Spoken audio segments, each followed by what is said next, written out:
Sorry, guys, that's my timer. Okay, welcome everybody. Good afternoon. It is the monthly Home and Community Care Block Grant Advisory Committee meeting for July 26th of 2023. So I think we have everybody here. Jen is, or Zach, is Leanne intending to join us today? No, I think she responded to your original email that she is going to try and step back from these advisory council meetings and allow me to be the liaison for Land of Sky Regional Council, and she'll attend these meetings if her attendance is requested. Okay, so I'll take her off of the invitee list then. Okay. On that note, are there any other revisions to the agenda?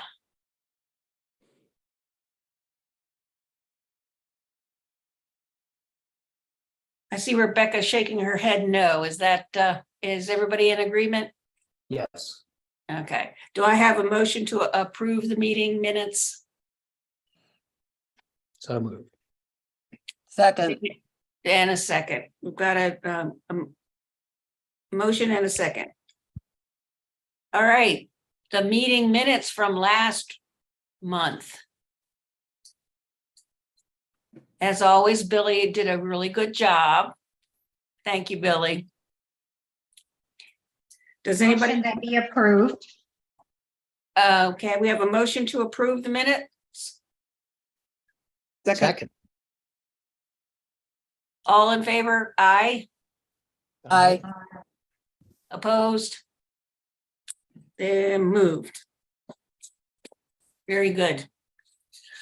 Well, speaking of last month's meeting, we had quite the conversation and discussion about mountain care.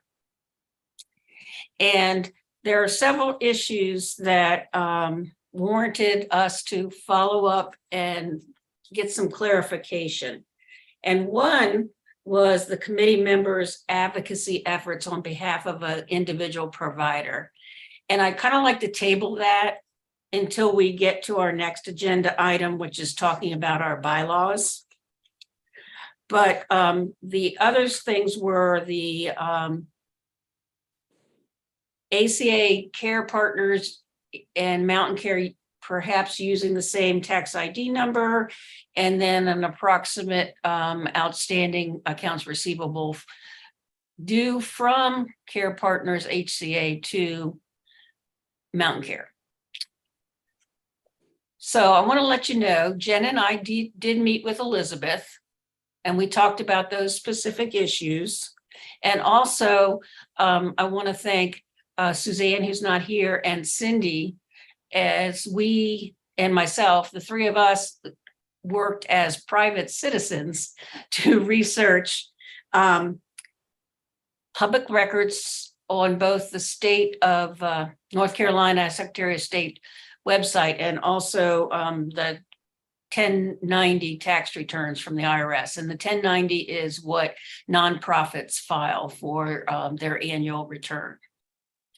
So what we found out is that, let's see, effective on 2021 of 2019, an amendment to the Articles of Incorporation, Community Care Partners, Inc. was renamed Mountain Care, Inc. Mountain Care retained the state ID and federal tax ID number. Is that what you understand, Cindy? Okay. And then Care Partners has acknowledged that they have received funds from VA for Mountain Care participants. And that Care Partners has recently sent cash or recently sent money to Mountain Care, and the current AR has been reduced down to about $200,000 from what we understand. And then lastly, the Mountain Care billing for current services rendered is going smoothly. So once the remainder of the back payments are received, the confusion over having memory care in the payment loop will be resolved. Good.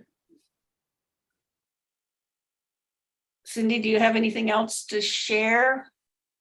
No, I think that was a good summary. Okay. I have a question.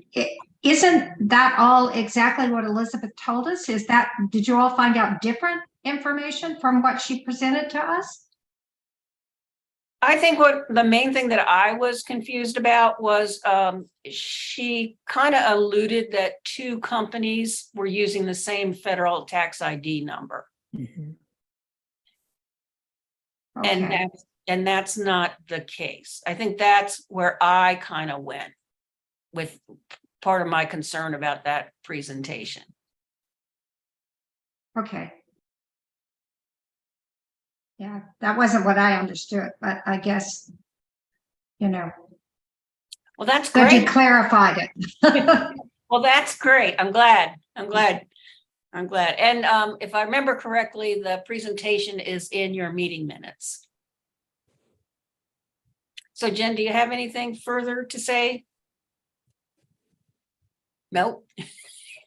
Okay. Well, I will say that one thing that really kind of got to me as I, was going through these discussions and thinking about the work we do. And I really am struck by how difficult our job is to, be good stewards of the limited funding that we get. I mean, I remember when I first started, I wanted to give everybody everything they asked for. And it's just difficult, very, very difficult. And so as we all are recovering from the pandemic and everybody's struggling to rebuild, I'm looking forward to the fiscal year 2024 for our providers. As we have reviewed the grants, we've allotted the money, and we'll be monitoring them over the next year, next fiscal year, or I should say current fiscal year. We're already in July. Can I just make a little statement, which is I appreciate the fact that you all dug deeper on this and tried to clarify it, that the importance and complexity of these programs. I think that's a really good model to make sure that when we have an understanding or we're not sure of something, that we either ask the program to help us or we do what you did, which was take a look at the documentation. And Dan, that is a perfect segue into the next section and discussion of our bylaws. Thank you very much. So I don't know if you recall, but Jen took 3 questions forward to the county's legal department. Is that a proper way to say it, Jen? Yes. Okay. And they were, can the committee write a letter to the commissioners for attention for a specific issue, which was 1. Can they write letters as individuals asking for the attention for a specific issue? And thirdly, can they speak on behalf of the committee with media and request attention for a specific issue? So, being a good lawyer, he looked at the bylaws and said, I don't think there's any legal prohibition which would prohibit the advisory committee to write a letter to the commissioners regarding a specific issue. If the letter is coming from the committee as a whole, there should be a vote on the content of the letter. A majority of the main members vote in favor of the letter when they think the chairperson can send the letter on behalf of the committee. So that's 1. Again, no legal, number 2. don't think there's any legal prohibition that would prevent the advisory committee members from writing a letter in his or her capacity to the Board of Commissioners. And then lastly, the third point about speaking to the media. Since the committee does not have a public information officer, it might be a good idea for the committee to discuss and vote on who can speak on behalf of the committee and to what extent. So those are kind of like the lawyer's feedback on those specific questions. He does add to your final question, why I don't think the advocacy committee speaking out regarding a specific issue or topic would create a potential conflict. I think it would not be in the best look of the committee that makes funding recommendations advocating on behalf of a specific funding requester. I think the committee should refrain from advocating on behalf of a specific agency that requests money from the committee.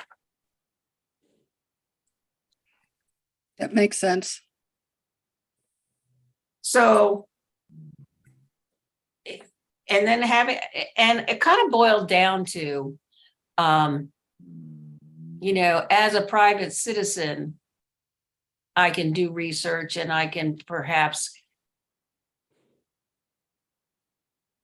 give information to some of our providers, but not as a committee, not as the advisory committee. Can we really look at and seem to even give a hint of favoring one provider over another? I see Dan shaking his head. So that prompted me to ask Jen for the bylaws. Thank you, Jen. And I don't know if you have I tend to print out everything because I'm so old school, but I have it in front of me. And the section that I'd like to talk to is called conflict of interest, and that's section 1A. Susan, would you like me to share it on the screen? Oh, yeah, that'd be great.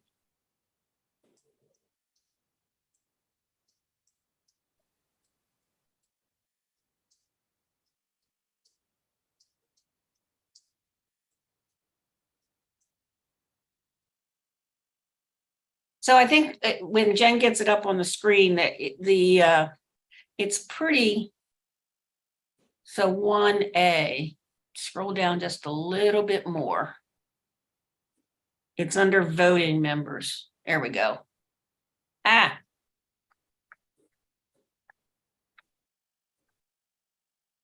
Sorry, Susan, is this the page 1? Yes, that's perfect. Okay. It's Okay, just, great. yeah. So, I mean, it's pretty straightforward that, you know, we can't be members of a staff member or have any ownership, employee, fiduciary, creditor. That's very straightforward. The one thing that caught my eye was the consultative relationship. So me personally as chair, I really am going to step back and away from any kind of advocacy on the part of any specific provider. And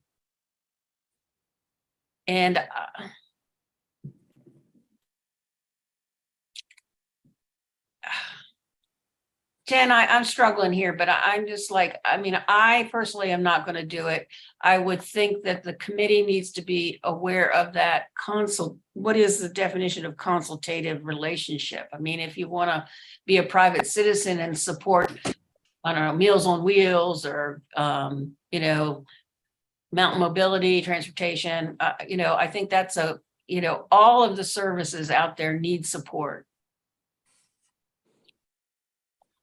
I think that there's a couple people who probably have some comments. I saw that Eileen had unmuted, and it looks like Dan does too. So I'll, Dan, go right ahead.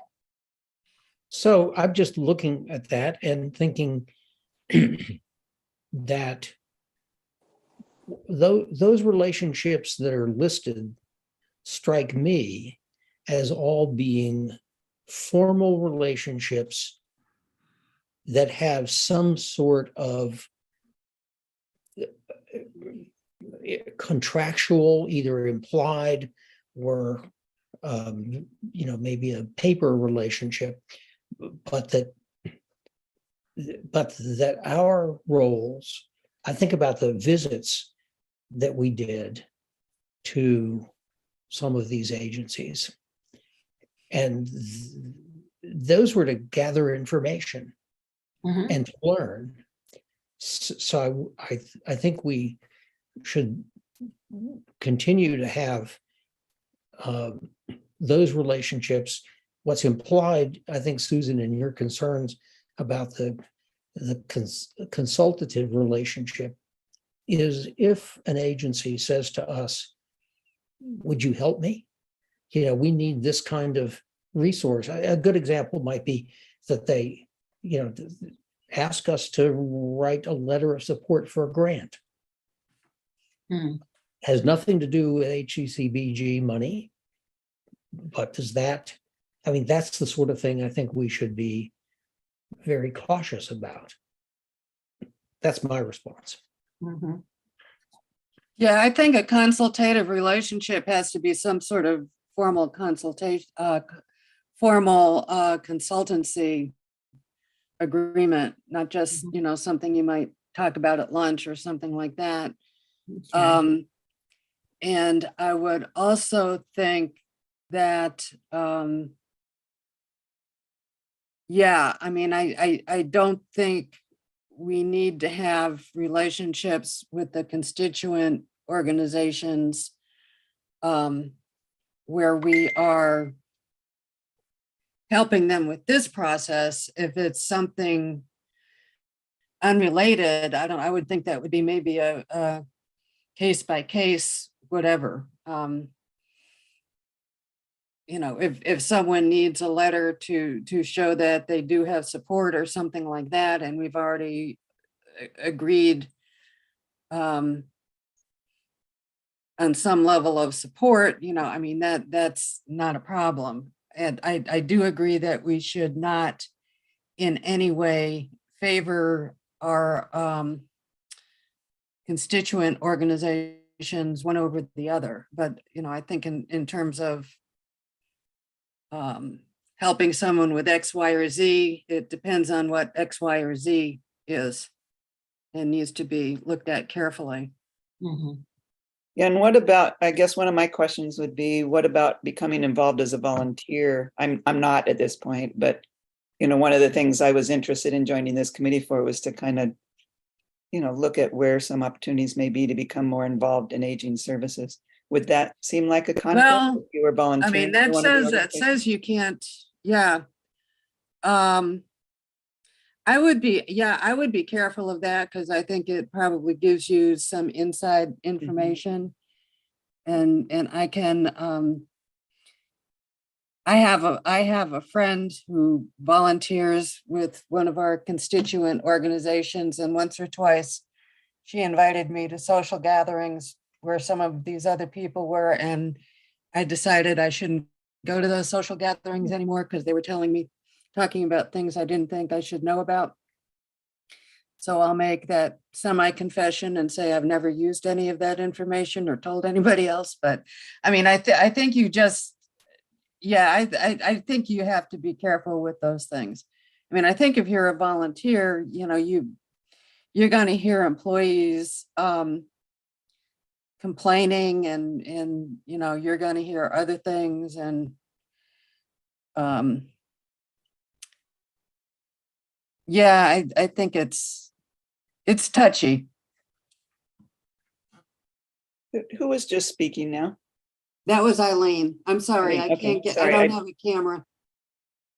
Oh, okay. No, yeah, that's interesting. I guess I really hadn't thought that would extend to being a volunteer, which is kind of disappointing. I haven't chosen an organization that I want to volunteer for, but that was one of the things I was thinking about doing in retirement. But I can see what you're saying, that could be a challenge. Well, as as an advocate for aging services, as Jen has strategically put in the voting members. I'll tell you right now, Buncombe County is looking for a senior Tar Heel legislator alternative. I am the only one right now on the Tar Heel legislation from Buncombe County. And we are looking for someone else to be an advocate who can assist with going to the General Assembly to, you know, advocate on behalf of older adults, older residents of the county.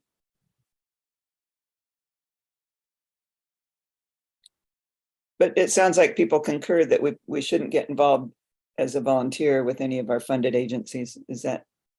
Mhm, yeah. Yeah. Okay.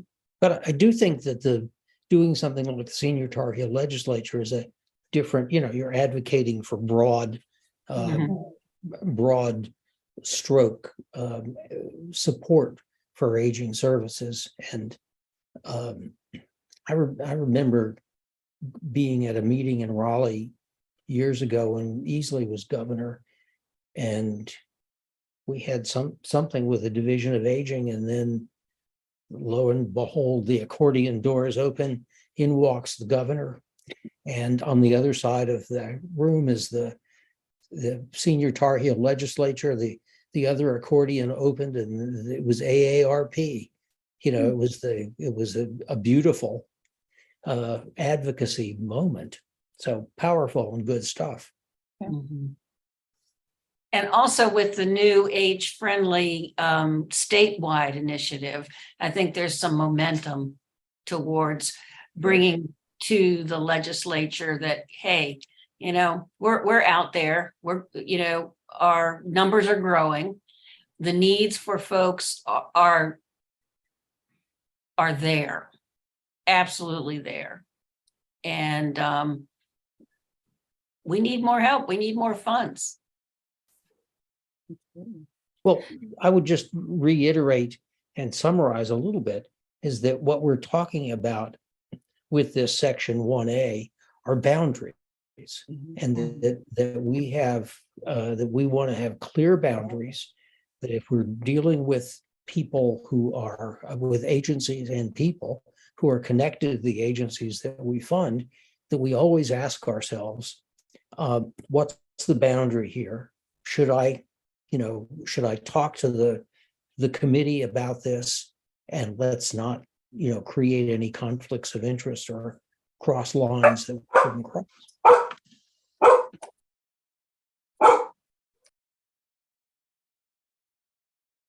I hear that barking as approval of boundaries. As a household with 2 cats, Oh dear. I don't think it's coming from mine, but I do like that summary, Dan. I think that's well stated. Well stated. That we be overly cautious, and you don't want to even to appear to be having a conflict of interest. So advocating for a service as opposed to advertising for a specific provider maybe would be another good way to define it. Yeah, I mean, I hear all the time, transportation is always needed. You know, it's always an issue. Affordable housing for seniors, a huge issue. So, yeah, I'm good with that. Any other folks want to comment on that?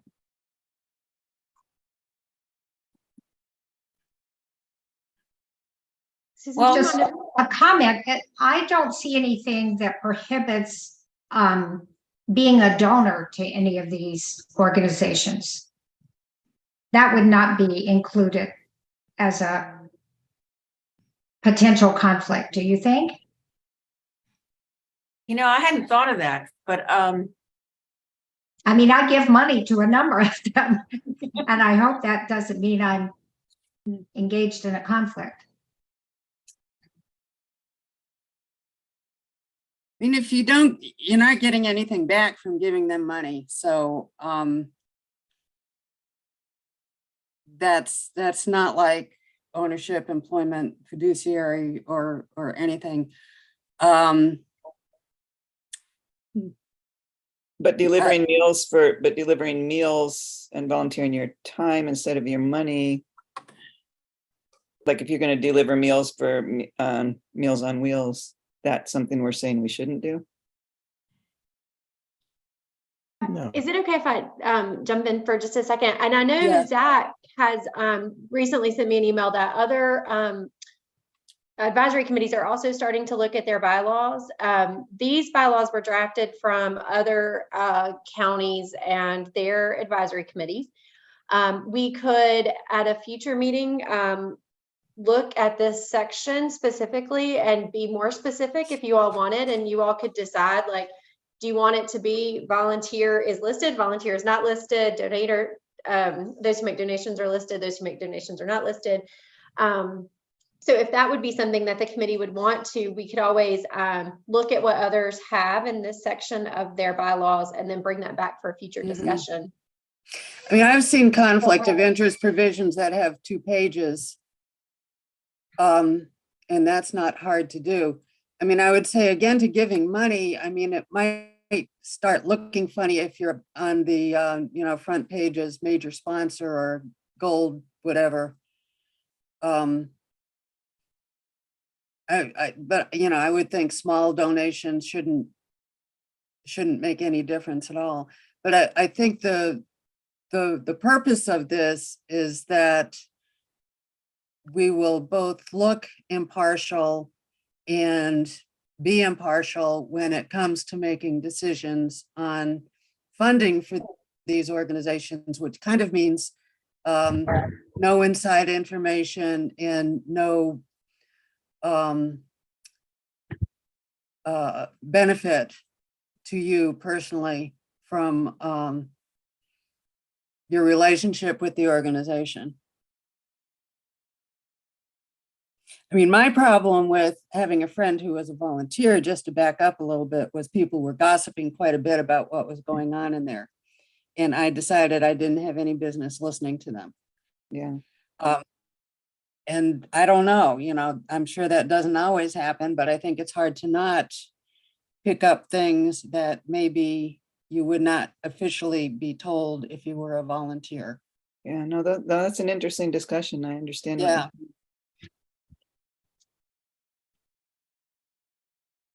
Jen, I think it might be helpful to have a discussion about what other committees are doing and at some future time. Just get some clarification on these specific things. I'm going to volunteer Zach. I'm happy to work with Zach to pull that information. And then I just want to say too, I think that, I'm going to brag on you all. I think you all are one of the best advisory committees that I've personally seen. And I think that you all bring a lot of great questions for conversation. And so I really appreciate this deep conversation and this commitment to aging services. I mean, all of you are talking about a commitment to this work, and that is what is so valuable about what you bring. And I just wanted to make one more comment. So I had scrolled up here under mission, because I also wanted to just really highlight this last bullet point, which is hopefully that no one leaves feeling like they can't advocate at all, because that is something that you are asked to do, is advocate for aging services on that state, local, that local, state, and national level. And so I think it was specific to be aging services in general and not a specific entity. But I really appreciate what you all are doing, because I do feel like you are all doing this at different points every day. So, and if there is an organization, we don't fund all of the organizations that touch aging services. And I'd be always happy to also give additional information about some other opportunities that there are outside of just the organizations that we fund as well. And Jen, thank you for focusing on the mission, because I think this whole conversation really reminded me that, hey, I need to relook at these bylaws. And sort of refresh I mean, it's great. It refreshes the whole committee on what our bylaws are. And the mission is pretty straightforward. We're going to review the applications. We're going to do the monitoring report. We're going to discuss new ways to improve and expand aging services, review the aging plan, provide input, and then advocate. I would like some input from you and Zach on how to, and the rest of the committee on how do we want to change anything in these bylaws. But I do think that this conflict of interest would be nice to follow up on, and I would welcome emails from members on their suggested additions to that conflict of interest section. And you can always email me, Jen, and Billy too. I have a question on a different area of the bylaws about the terms of service, because when I came onto the committee, it looked like it was limited to a 1-year term that could be renewed. And this made it sound like, yeah, appoint half the members to 2 years and half to 3 years. But that's not what it said in the job description and the whatever when I signed up. Thank you, Cindy, for catching that. Susan, are you okay if I go ahead and jump into that? Oh, yes, absolutely. Actually, after these were approved, we found out that there's a statutory requirement that members actually only be appointed for 1-year terms and then appointed up to 6 times. So we actually need to rephrase this. And all of that kind of appointment is done behind the scenes. So what typically happens is the clerk for the county messages to say, these people are up for reappointment. Do they want to be reappointed? And I've typically messaged you all individually one-offs and emails and asked, and if you did, then you get reappointed. But yes, that actually will need to be revised to match what the actual statutory requirement is. So what section is that, Jen, Cindy? It's on page 2, section 3, appointments. Oh, okay. Yeah, after, again, the county attorney started looking into the statutory requirements, and it says that board members will be appointed annually, which means we have to do that once a year. Thank you. So Jen, I'm sorry, we have to be appointed every year. Is that what you're saying? Yeah, you don't have to do anything.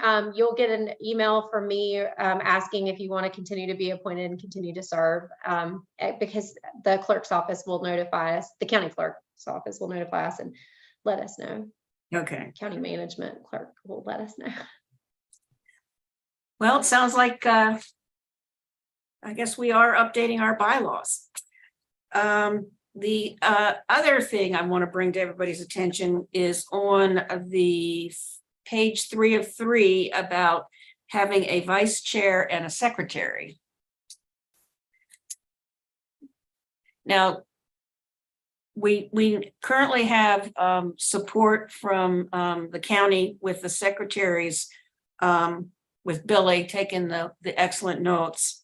What I'd like to put out there for folks is, and y'all don't have to raise your hand and decide today, because I want to make sure Suzanne and Deborah have the opportunity to speak up as who would like to be vice chair. Because I think I enjoyed being chair, but I could would really like someone to work with me, and maybe some future date in time I could hand the reins over. Right, Jen?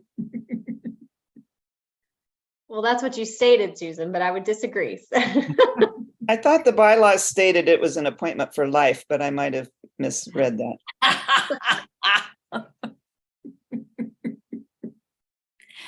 So what I'd like you guys to think about is, I know everybody, well, I don't know everybody, but I know I volunteer a lot of different organizations, and I would hate to ask someone to take on a job that it causes them to feel like they're over volunteering. But I'd like to, in the next couple meetings, maybe come to a conclusion on bringing in a vice chair.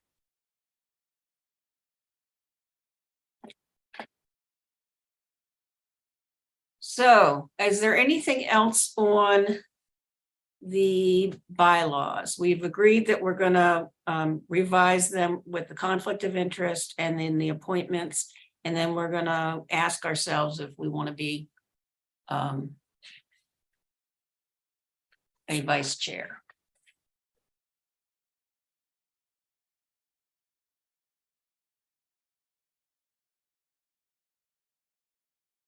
And you're so good. I'll go back and make some changes to, and I appreciate Cindy catching that one.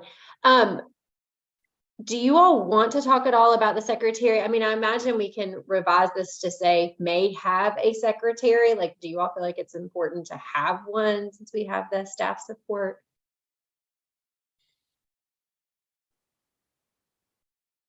I think that's a good great. idea, Yeah. because secretary, it's important to have minutes, but it's also, and it's important to have consistency in minutes, which means to be able to have staff do that is going to be more consistent than volunteer.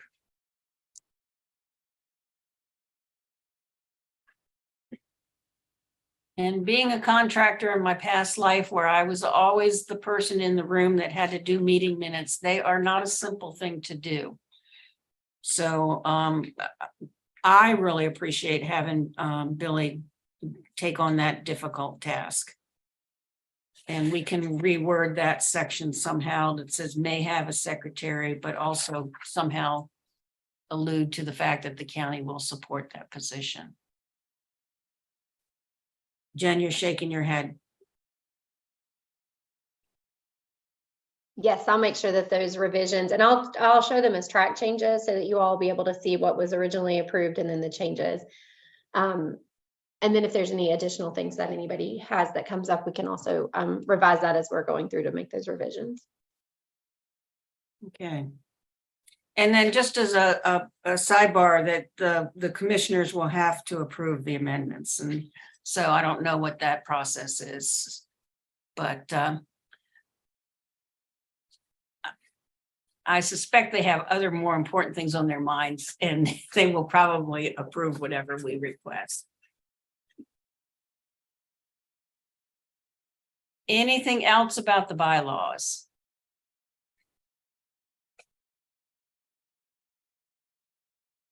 Okay.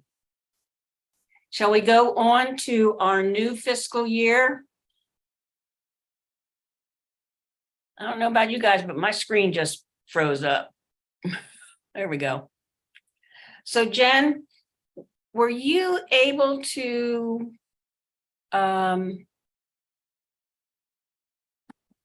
as I try to close my chat, or were you able to get the document with the allocations for fiscal year 2024 prepared? So can you show that? I think the main thing is a reminder. Oh, yes, yes. So this is kind of, as we move forward, this is what we've committed to fund these different providers. And as she scrolls down, and I'll admit, I forgot that we said we would hold off on this additional $40,000. Because when we got the final numbers, we found out that we had $40,578 more to allocate. And we all agreed we would look at that at the end of Q1.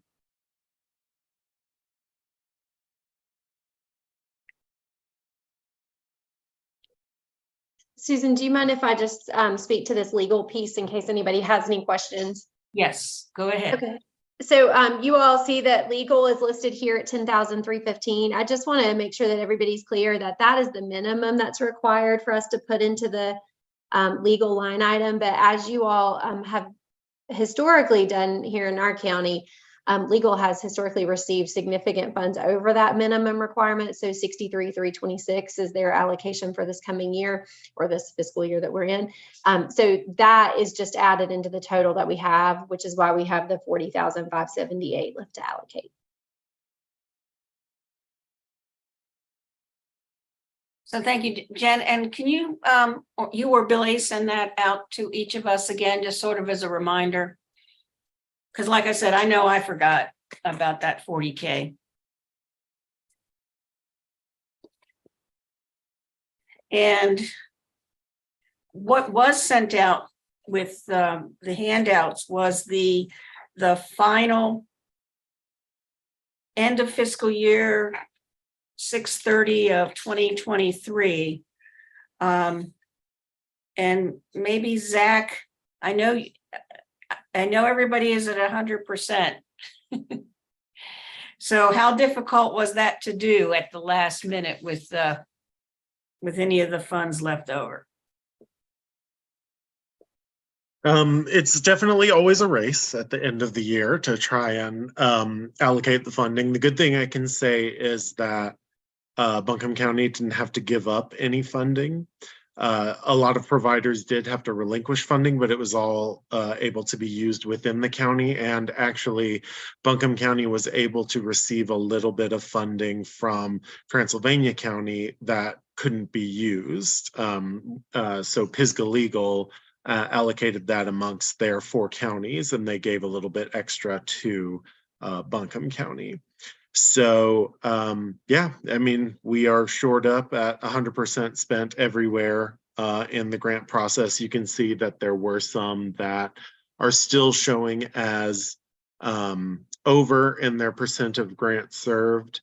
And you know, that's just going to happen because we don't have unlimited funding. We are working with a limited funding source here. But yeah, I appreciate the quick email flurries from all of our providers, and we were able to close it out with no issue. Very good. And regarding the supplemental aging funds, I don't know, Jen, you want to speak to what you were thinking about, because the Blue Ridge Pride did not spend all their money? Yeah, Blue Ridge Pride did end up not invoicing all of their funds. They've had some changeover in staff and leadership. I think Billy has shared with us that Butch Thompson was going to be stepping down, and they've recently hired a new director, Amy Upham. She was out for a period of time, and they had another staff member step in. We had already started a revision or a contract addendum because they had, I think, $1,900 left that they had not submitted an invoice for. So we are working on an addendum to try to get those dollars spent with another provider. I will tell you that after the fact, we did hear from Blue Ridge Pride. They said they would have been able to spend those funds, but because we had already started the contract addendum and reallocation, we decided to continue to move forward with that. But they are very committed to spend their funds this fiscal year. And again, I think it was just an oversight with staff turnover that caused that $1,900 not to be spent. Or not to be invoiced. Let me be clear, not to be invoiced. Okay. And then I believe that we have the other funds that I don't think show up on this sheet. Let me pull it up here.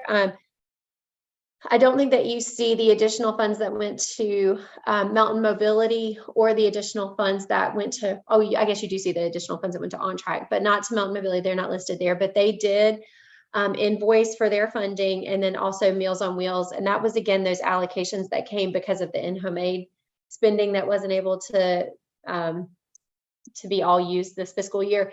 So you all made the decision to allocate some to Meals on Wheels and some to Mountain Mobility, and both of those got spent.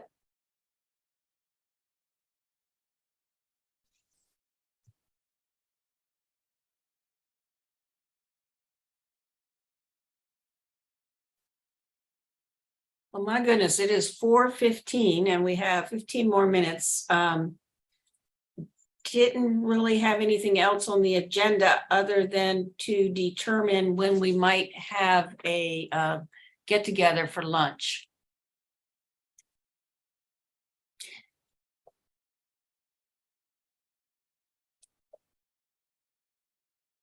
So I was looking at the calendar for maybe the week of October 23rd. And was wondering if people wanted to get together and then for like a lunchtime and then right after have our meeting a little early in the day. That sounds good to me. Now, Jen, how difficult, and Billy, how difficult is that to announce to the public?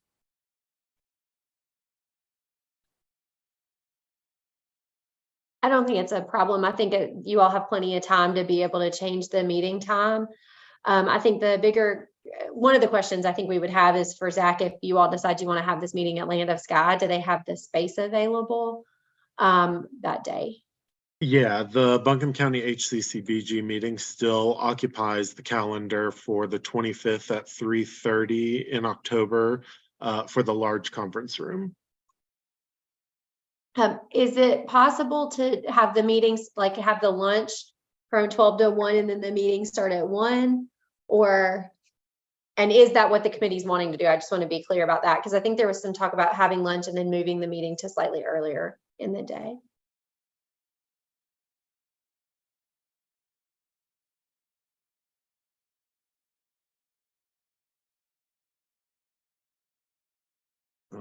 Let's see. So that is a Board of Delegate day. So the conference room will be occupied from 12 to 3 that day. So that might not be possible unless you go out to lunch somewhere around the office and then come in for the meeting. Okay.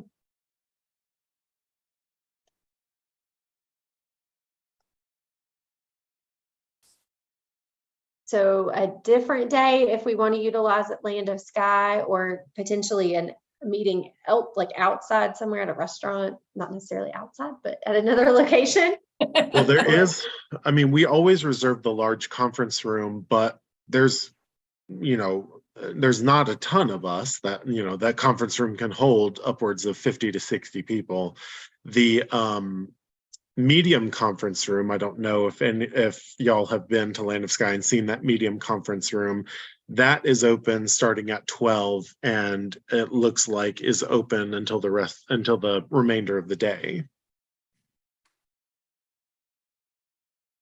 Zach, does that meeting space allow for the streaming like the other? Yeah, all of our conference rooms have the streaming capabilities with a camera inside of it. The only thing we would need for the medium conference room is the call-in number so that we can access the audio, just kind of how we did with the large conference room.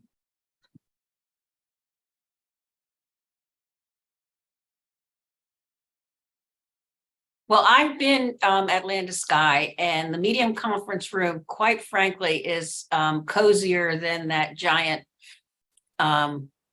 big auditorium, if you will. So I think it would be, I mean, it definitely would accommodate all of us. And if folks are okay with that, we could do a catered lunch at noon to 1 and then start our meeting at 1 o'clock. Sounds good. Yeah, that would work for me. Yeah, sounds good.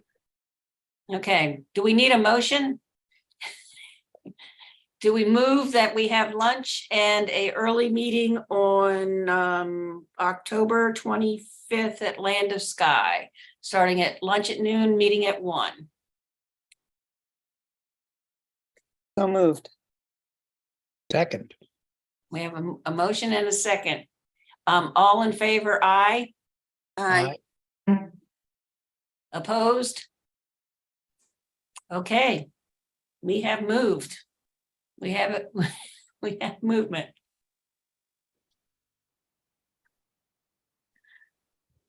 So I don't know, it's 4:20. Does anybody have any announcements, or do you want to, I want to give you some of your life back? Jen, where'd you go? She switched still- sides. Oh, I know. I move around on the screen. It's so funny. I raised my hand. I was wondering if you all had just a couple of minutes, if maybe Billy could just take a minute to speak a little bit about the age-friendly BASA meeting. I think you all get the invites, but just want to make sure that you all know about that. That's a great opportunity to join to hear about what's happening in the service provider world. And Billy did an excellent job, I thought, at the meeting this past month, giving a highlight. So Billy, do you mind to just speak briefly to kind of that structure and what those meetings will entail? Yes, so the SALT team, which is a strategic aging leadership team that consists of Jen, Leanne, Heather, and Elizabeth Williams and I, and Joey Abel, who's the BOSIT chair, we decided to streamline the number of meetings that are held in aging services. And we came up with a calendar for FY24 starting in July. So BASA usually meets like the third Wednesday of the month from 1 to 2. So we're taking that space and we're going to alternate meetings. So we had the first meeting last week on July 19th, and that was the age-friendly community meeting. And I gave everyone an overview of what age-friendly Buncombe County was. And also Michelle Woolley spoke about, she's a director of philanthropy at Deerfield Episcopal Retirement Community. So she talked about a community assessment needs survey that they're gonna start doing in the fall. I think they hope to have the results by January. You can correct me if I'm wrong, Jen. But anyway, so we had that was the kickoff meeting for the age-friendly calendar. And then the next month it transitions to the funded provider meeting. And that's where, where all the funded providers that receive HCCBG funding or the supplemental aging funding come together. And, Jen provides technical assistance, or we talk about issues that they're having. And then in September, it's going to be the Buncombe Aging Services Alliance meeting.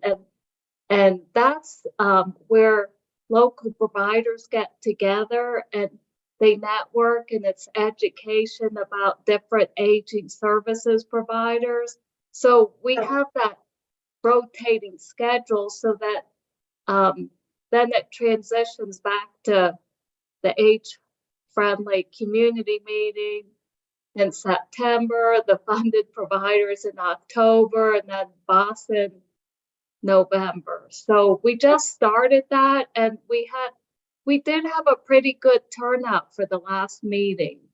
It was very nice to see the interest in age-friendly Buncombe County.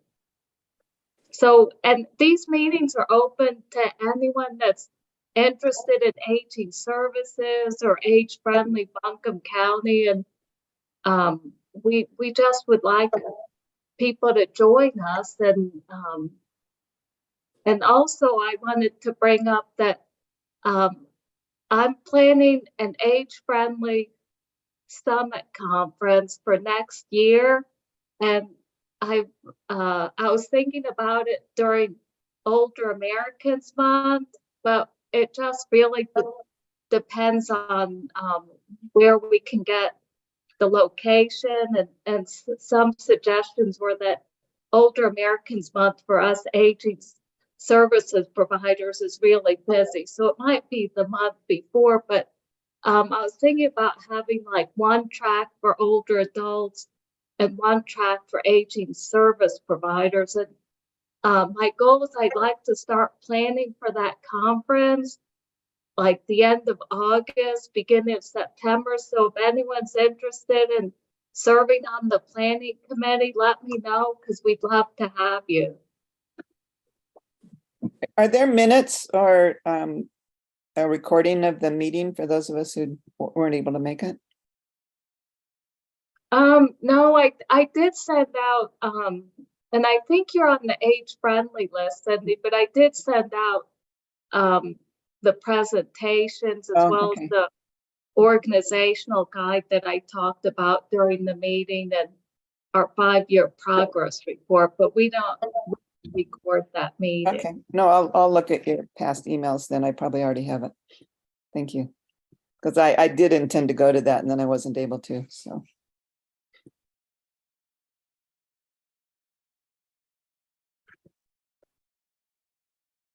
Is nothing. Yeah, I know. I got it. I'll give a shout out for the new format of having the rotating meetings. Because, you know, we all get meetinged out. And specifically the age-friendly one last week. I mean, I was looking at my calendar, I'm going, oh goodness, another meeting. But I found it very, very helpful. And I also, what I saw was a lot of, you know, different folks from different parts of the aging community come together and really start, you know, this whole Deerfield survey about the needs in the community. I mean, they really spoke up, and it just is feeling like we're gaining momentum. I'm getting people coordinated and speaking with each other and not being so much in silos as I felt like it when I first came here like 6 years ago. But yeah, I thought it was it was extremely well attended, and the whole collaboration and was just it was just good to see. Well, I give credit to Jen for that because it was her idea and it was a fabulous idea. And Jen has really good vision, and I'm happy to follow her because she has a lot of great ideas. Well, thanks for that, Billy. I was actually unmuting to say I really feel like that credit goes to you. And so I thought the meeting was well attended, and I think we're doing a lot of work in age friendly. And just as a quick side note, we do consider this block grant committee to be one of the initiatives that fall under age friendly to help to streamline some of these efforts and not to silo this work. And so if you ever wanted to learn more specifically about what age friendly looks like in Buncombe County and you can't attend any of those other meetings, Billy or myself are more than happy to talk with you about it. And we obviously really love this work, feel really passionately about it, and just wanted to share those meeting times with you. Billy, could I suggest that you send the announcements of these meetings to Catherine Frank at Ollie, because I think some Ollie members might be interested in attending, and I would really like to see more relationship between Ollie and the aging services community, because that's obviously aging population. Yeah, And a lot of volunteers there, so. And Yeah. just to add to that, you know, Ollie, a little demographic, we're close to 2,000 members. Most of those people are not from the area. They're, you know, immigrants of a sort, and well-educated and looking for things to do and how to contribute to their new home. Thank you. I do have Catherine on my age-friendly list, and I've noticed recently, well, like a month or so ago, that there were some people that signed on that were from Ollie, which I was really happy to see. Great, that's good to hear. Well, folks, according to my laptop, it is now 4:30. Does anybody have any final comments, questions before we sign off? It doesn't look like it. And again, all I can say is I really enjoy working with this group. You're all wonderful. You all take very seriously your duties as a committee member, and I truly appreciate that. So enjoy your evening. Thanks. Good meeting. Good. Take care. Thank you.